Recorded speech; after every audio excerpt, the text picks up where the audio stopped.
Mengapa kamu tidak berbicara dengannya dan tanyalah apakah dia berani? Menantu perempuan kedua di sisi telepon berkata tanpa ragu-ragu, kamu tidak berani, aku bahkan tidak berani.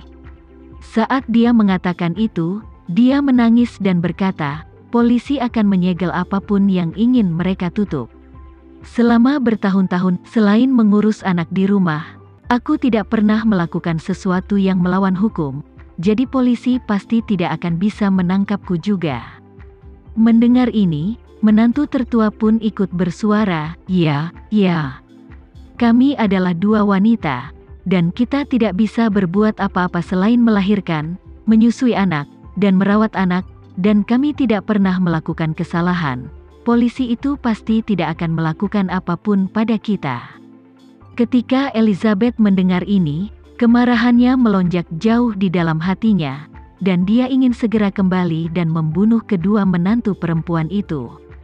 Dia mengepalkan geraham punggungnya erat-erat dan berkata dengan suara dingin yang histeris, keluarga Zoku telah membesarkanmu selama bertahun-tahun, tetapi aku tidak pernah berpikir bahwa aku akan memelihara dua serigala bermata putih.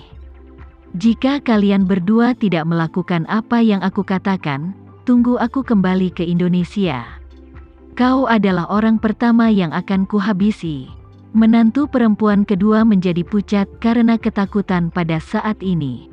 Meskipun dia tidak tahu apa yang telah dilakukan ibu mertuanya di Amerika Serikat selama bertahun-tahun, setiap kali dia melihat ibu mertuanya, dia merasa bahwa wanita ini sangat kejam, dan pada pandangan pertama dia sepertinya bukan orang baik. Jadi mendengar apa yang dia katakan, dia secara alami sangat takut, jadi dia berbisik kepada menantu perempuan tertuanya, kakak ipar, ini, bagaimana aku bisa melakukan ini? Menantu perempuan tertua juga sangat bingung saat ini. Meskipun dia biadab, dia juga tahu bahwa dia bahkan tidak berani berkutik di depan ibu mertuanya. Namun, dia dengan cepat ingin memahami satu hal, jadi dia berkata, Bu, aku hanya ingin mengerti. Allen dan Randy sama-sama penjahat pencucian uang, dan uang itu semua diperoleh olehmu. Apakah kamu melakukan sesuatu di luar? Apakah itu ilegal? Jika tidak ada yang lain, uang yang kamu peroleh pasti tidak berasal dari jalan yang salah, kan? Kalau dari arah yang benar, bagaimana bisa polisi datang ke rumah untuk menangkap mereka? Elizabeth awalnya merasa ingin membunuh, tetapi ketika dia mendengar ini, seluruh hatinya langsung jatuh ke dasar. Apa yang dia khawatirkan barusan adalah kekayaan yang dia peroleh selama bertahun-tahun, tapi dia mengabaikan satu hal. Alasan mengapa suami dan dua putranya masuk adalah, apa yang telah dia lakukan di Amerika Serikat telah terungkap. Jika ini masalahnya, maka dia mungkin tidak dapat kembali ke rumah dalam kehidupan ini. Jika tidak, dia kemungkinan akan ditangkap oleh polisi domestik segera setelah dia turun dari pesawat. Memikirkan hal ini, dia tiba-tiba jatuh ke dalam keputusasaan yang mendalam, menutup telepon tanpa sadar, dan kemudian mematikan satu-satunya ponsel yang tersisa. Orang lain di dalam mobil mungkin mengerti apa yang terjadi di rumah Elizabeth, dan mereka semua gugup. Rano mengumpulkan keberaniannya dan bertanya, Eliza, apa yang terjadi di rumah? Elizabeth berkata dengan putus asa, menepilah ke samping. Cepat dan segera menepi. Rano buru-buru memarkir mobilnya di sisi jalan. Pada saat ini, dia mendorong pintu mobil hingga terbuka dan tersandung. Tepat setelah berlari kurang dari 2 meter, dia muntah hebat dengan wow, dan memuntahkan semua sisa makanan di perutnya. Rano bergegas maju, menepuk punggungnya, dan berkata kepada Alex, bawakan sebotol air ke sini. Alex segera mengambil sebotol air dari mobil, membuka tutupnya, dan menyerahkannya kepada Elizabeth, berkata dengan gugup, Bibi Eliza, cepat bilas mulutmu.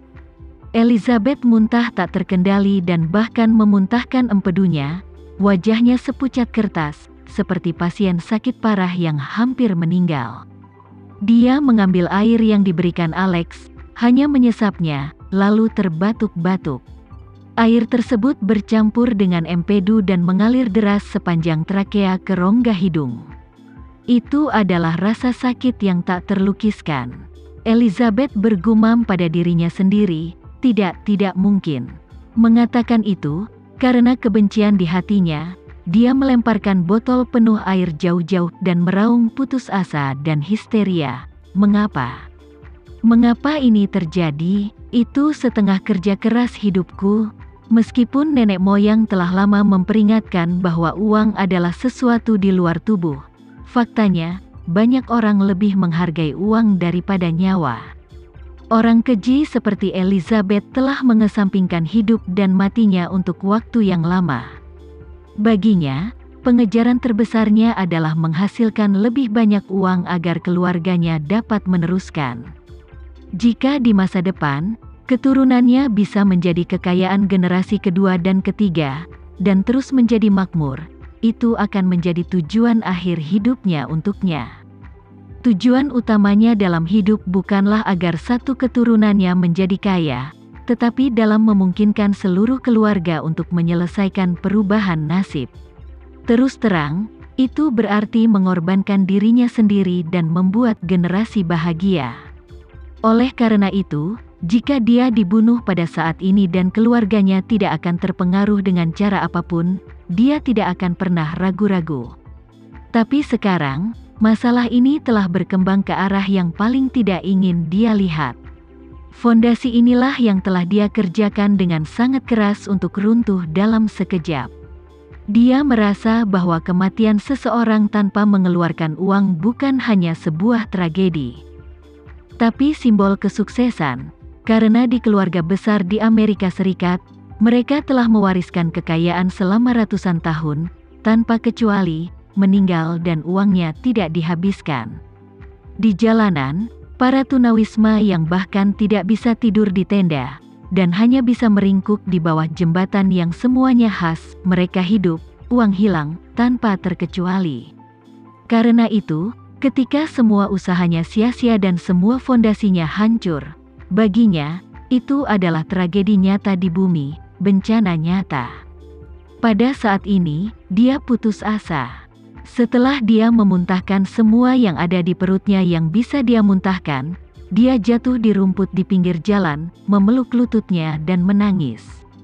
Tiga lainnya tidak menyangka bahwa iblis wanita ini, yang mereka tidak tahu berapa banyak orang yang telah dia bunuh, akan duduk di pinggir jalan begitu tak berdaya dan menangis.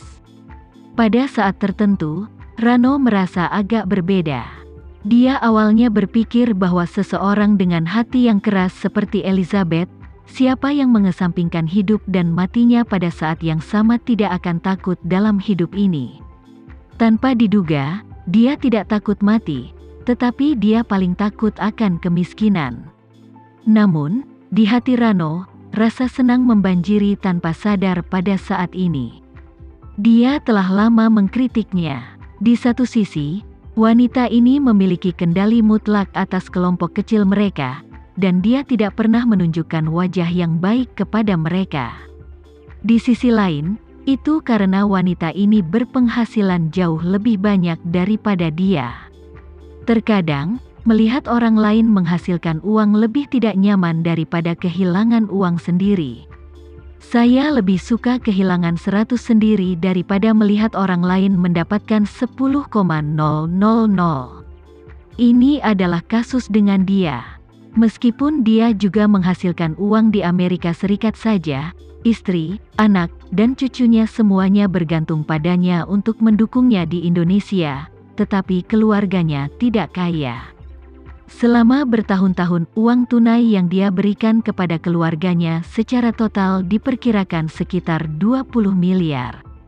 Menurutnya, kekayaan sebesar itu cukup untuk menghidupi keluarga, tapi itu tidak akan bocor seperti Elizabeth, jadi meskipun keluarga Elizabeth ditangkap, keluarganya harus aman. Memikirkan hal ini, Rano merasa lebih bangga, dan tidak bisa menahan tawa diam-diam. Elizabeth, kamu memilikinya hari ini. Kau biasanya memarahiku seperti anjing setiap hari, tapi itu merusak gengsimu wanita bodoh. Mengapa kau tidak memiliki kesombongan yang dulu kau miliki lagi? Aku tidak berpikir kau terlalu tua. Aku ingin membawamu ke sini dan memenuhi kebutuhanku. Kau selalu memandang rendah diriku. Kenapa kamu tidak berkata seperti dulu lagi?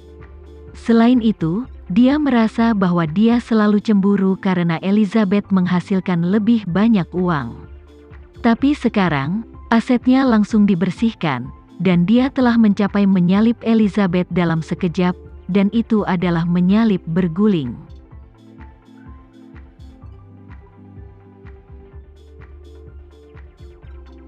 Sekian dulu ya video kali ini, kita lanjutkan lagi videonya di lain waktu. Oh iya, bagaimana menurut kalian? Semoga bisa sedikit menghibur kalian semua. Untuk teman-teman yang baru nonton, jangan lupa subscribe ya, hehehe. Dan kalau teman-teman ada yang ingin gabung langganan, bisa langsung gabung saja untuk dapat fitur yang menarik dan sedikit membantu Mimin. Terima kasih banyak sudah menonton, sampai jumpa lagi, bye bye bye.